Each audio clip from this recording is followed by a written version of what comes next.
Subscribers வந்து ma'am எங்களுக்கு வந்து இன்னும் ஆக்சிடென்ட் கண்ட்ரோல் வரல, எப்படி கொடுக்கணும் அப்படின்னு சொல்லி கேட்குறாங்க.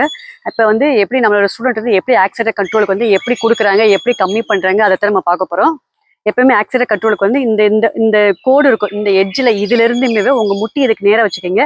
ஆக்சிடென்ட் கொடுக்க வந்து பேக் சைடு லைட்டாக கொடுங்க, கம்மி பண்ணுறது ஃப்ரண்ட்டில் லைட்டாக கொடுங்க. இப்போ அதை தான் பண்ண போகிறாங்க. இப்போ பவிதாஸ்ட்டு வந்து ஆக்சிடென்ட் கண்ட்ரோல் தான் பண்ண போகிறாங்க. வண்டியை ஸ்டார்ட் பண்ணிட்டு இந்த முட்டி இருக்கு பார்த்தீங்களா, இந்த முட்டிக்கு நேராக தான் உங்கள் கை வந்து இதுக்கு நேராக தான் இருக்கணும். ஆக்சிடென்ட் கொடுக்க வந்து லைட்டாக இந்த சைடு வரும், லைட்டாக நிறைய விலை ஆக்சிடென்ட் கொடுங்க, லைட்டாக கொடுங்க. கம்மி பண்ணிக்கிங்க, கம்மி பண்ணிக்கிங்க. ஆக்சிடென்ட் கொடுங்க, லைட்டாக கம்மி பண்ணிக்கிங்க. ஆக்சிலேட்டர் கொடுங்க, கம்மி பண்ணிக்கிங்க. எப்பயுமே இந்த கோடுக்கு நேராக உங்கள் முட்டியை வச்சுக்கிங்க. ஆக்சிடென்ட் கொடுங்க, லைட்டாக கொடுங்க, கொடுங்க.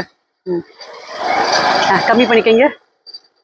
இப்படி வர்றப்ப உங்களுக்கு வந்து நிறையாவும் கொடுக்க மாட்டீங்க, உங்களுக்கு பயமும் இருக்காது. அதே மாதிரி நீங்கள் ஆக்சிடென்ட் கொடுக்குறப்ப நீங்கள் கையவே உத்து பார்க்குறது முன்னாடி தான், மட்டும் தான் ஃப்ரண்ட்டில் தான் பார்க்கணும்.